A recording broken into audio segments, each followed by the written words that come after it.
Yeah, only, I'm just saying, Okay. I have a level from you, Bobbie. I'll be talking at about this level with Pat Morita. Okay, Pat, yes? that sounds good. Okay. I think that sounds Okay. wonderful. I mean, I'm running barred now, so. Okay. I need you, I get the Wi-Fi, just 2 seconds here. Yeah, he didn't want to see literally over the shoulder, you know? Not just shoulder. That's good, just keep on just talking around. Yes. So anyway, you like? I have not been to the Remington. Is it very much like this, or totally There's different? similarities, yeah. Yeah. You can tell by the taste. Okay. All right, here I got it. Pat, we have never met before, but I must say that until the Karate Kid, I had never been aware of your first name, Noriyuki. No one was aware of my first name until the Karate Kid. I've always been Pat Morita, except in high school. All the kids I grew up with still called me the shortened version of it. They said, "Hi, Nori, what are you doing these days?" But Noriyuki was the name my parents gave me. And the way this kind of came about, the name change thing, was I had never considered a stage name or a pen name or anything like that. But prior to shooting the movie, Jerry Weintraub, our producer, and some of the production, we were sitting around talking about a lot of things. And like out of the blue, he says, "Boy, it really would have been great if we could have got a Japanese actor for this Japanese part." I said, "Well, I got a Japanese name, we can use that." Noriyuki, great, let's use it. Where did Pat come from? Pat came from a very early exposure in my childhood to a priest who was the main guy for all the kids I grew up with. Not all, but a bunch of Mexican-American kids that I grew up with. And I always kind of wanted to be part of the gang. And oh, you guys get to go to confession and do them beads and stuff, you know. And I just wanted to be part of the gang, you know. But their priest was an Irishman. And he said, "Sure, and if you're Japanese, you should have a name like Patty after me own places for tatter, you know."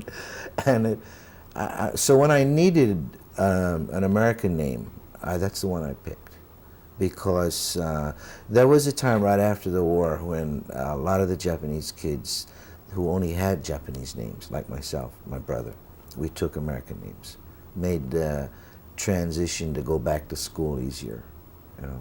Yeah. Yeah.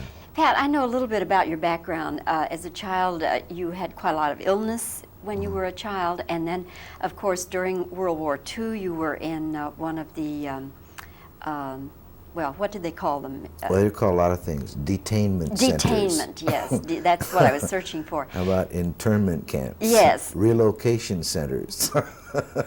So, As in move you out of a part of your life into another. No, what? I'm just running. But excuse me, you were on a roll and I interrupted you. no, that's okay. But the point I'm getting at is that your childhood was not full of happy things, and yet then you grew Yeah, but I didn't know that at the time. I was as happy and nutty a kid as I could be, in spite of my physical condition. You're referring to the fact that I spent 9 years in a hospital when I was a youngster. I had spinal tuberculosis. And in those days, any kind, in the 30s now we're talking about, anybody that got tuberculosis practically died because there was no medication. The remedy was rest, sunshine, fresh air, and 3 squares a day and hope you make it.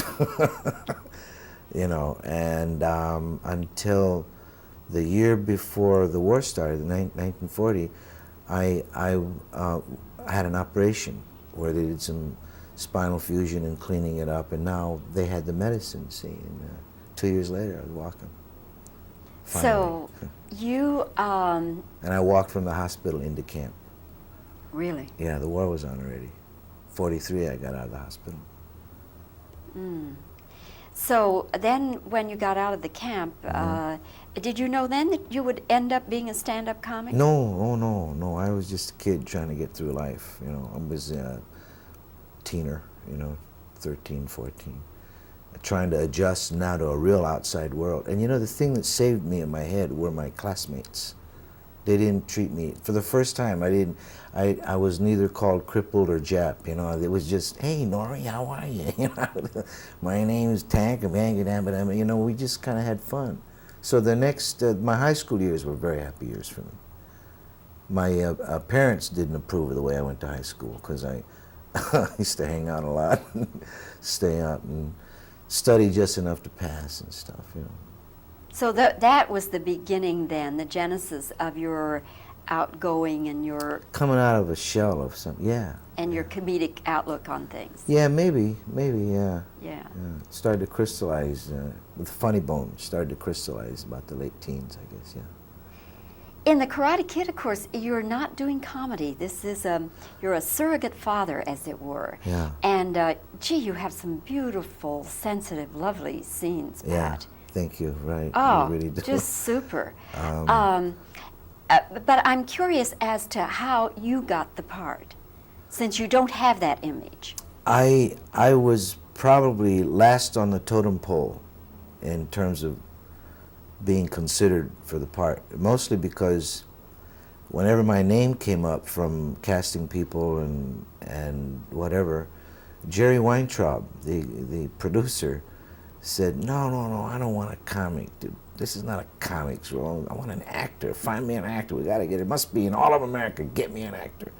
So the cattle call went out, and John Avildsen, when I first met him, he had a nice blue Danish eye, and a nice half a blonde head, and everything else was one. And then this side was a camera, just like that. And he goes, "Hi, Pat, how are you? Nice to meet you. My name's John. Would you sit down, make yourself comfortable? Tell me, did you read the script?" And he's got this thing wired to a battery pack, and I'm trying to get comfortable, you know, for the reading. And so I do an audition that he tapes.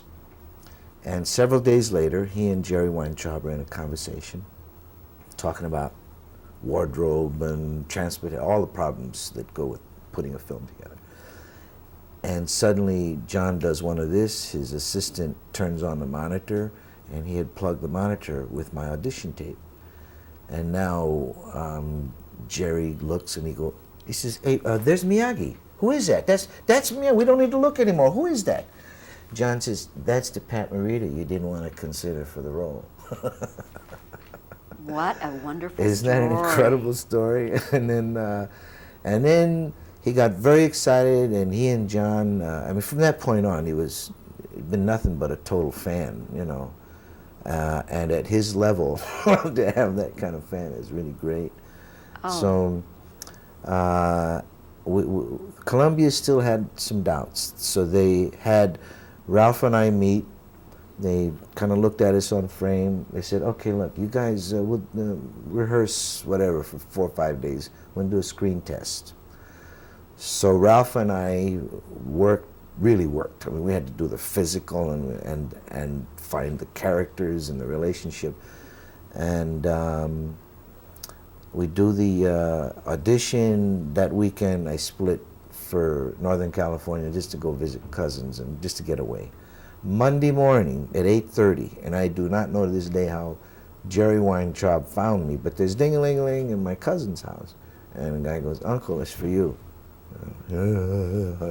What is it? And Jerry says, "Pat, before your wife, your agent, the world, anybody, I want to be the first to congratulate you. You got the part." Wonderful. So Cinderella success stories still happen in Hollywood. That's a wonderful story. Now, I'm not into karate. I Me just neither. don't No, know anything about it. Me neither. But only what I learned, and I tried to forget it because bruises,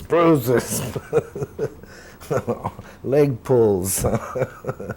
It's a lot of work. We worked very hard to physically prepare for these roles. All the actors did. But Pat, is that kind of karate that it looks so lethal? And the things that you do in that, or that he does, the Karate Kid, is that legal? Legal? Well, I mean, in karate matches, would you be able to do that? Oh yeah. Tournament to tournament have little variables. Sometimes no body contact, only the move, right? Come within a half inch, and the closer you get, the more points you score, like that kind of variation.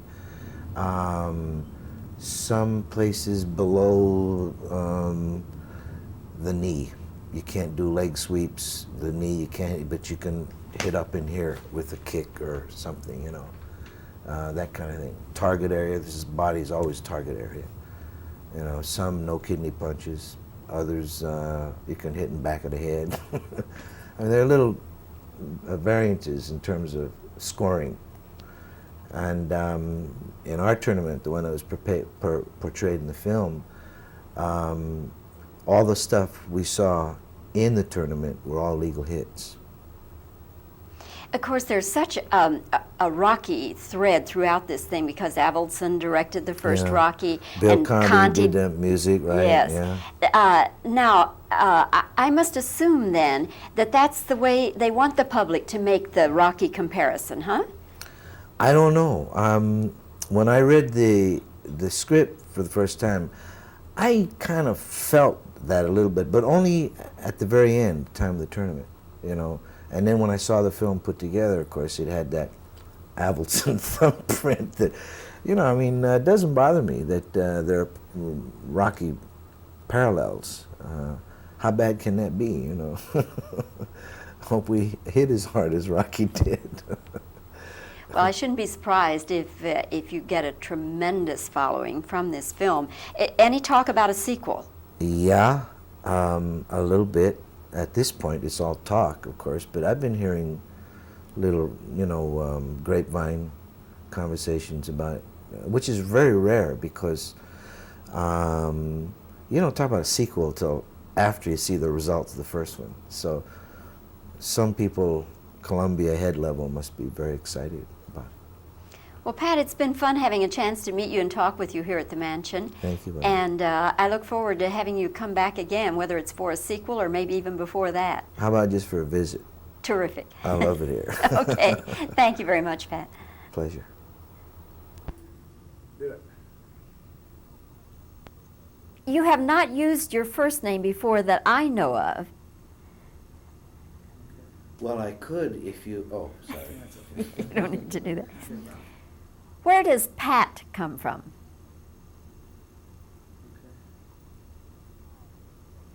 Your childhood was one of a lot of illness, and then you were in a Japanese-American internment camp. How did you develop this wonderful sense of humor?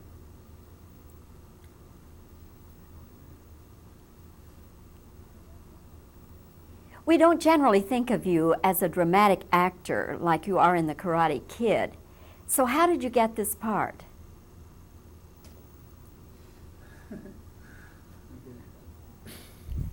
Okay. I love it. I love it. Okay. Are you trying to mime an answer? Is the kind of karate we see in the tournament in this movie, is that legal?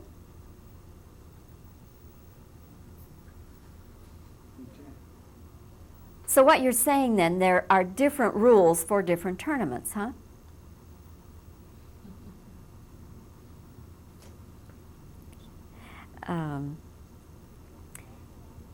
Did you know karate before?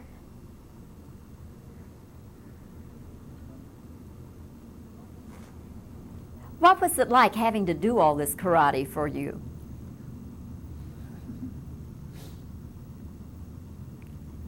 All right. Because of John Avildsen and Rocky and Bill Conti, who did the Rocky music, the public probably now is going to draw a parallel between the two films. Does that bother you?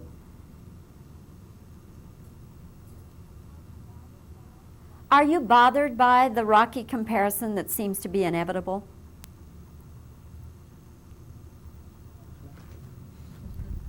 Okay. All right, I think that'll probably... What about sequel? Question. Oh, yes, all right, okay, thank you. Is there any talk about a sequel?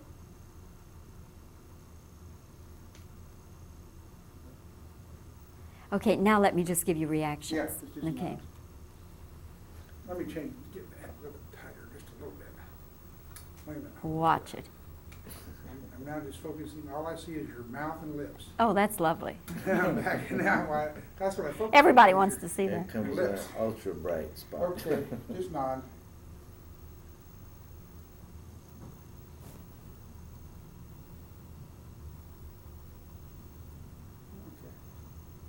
Okay.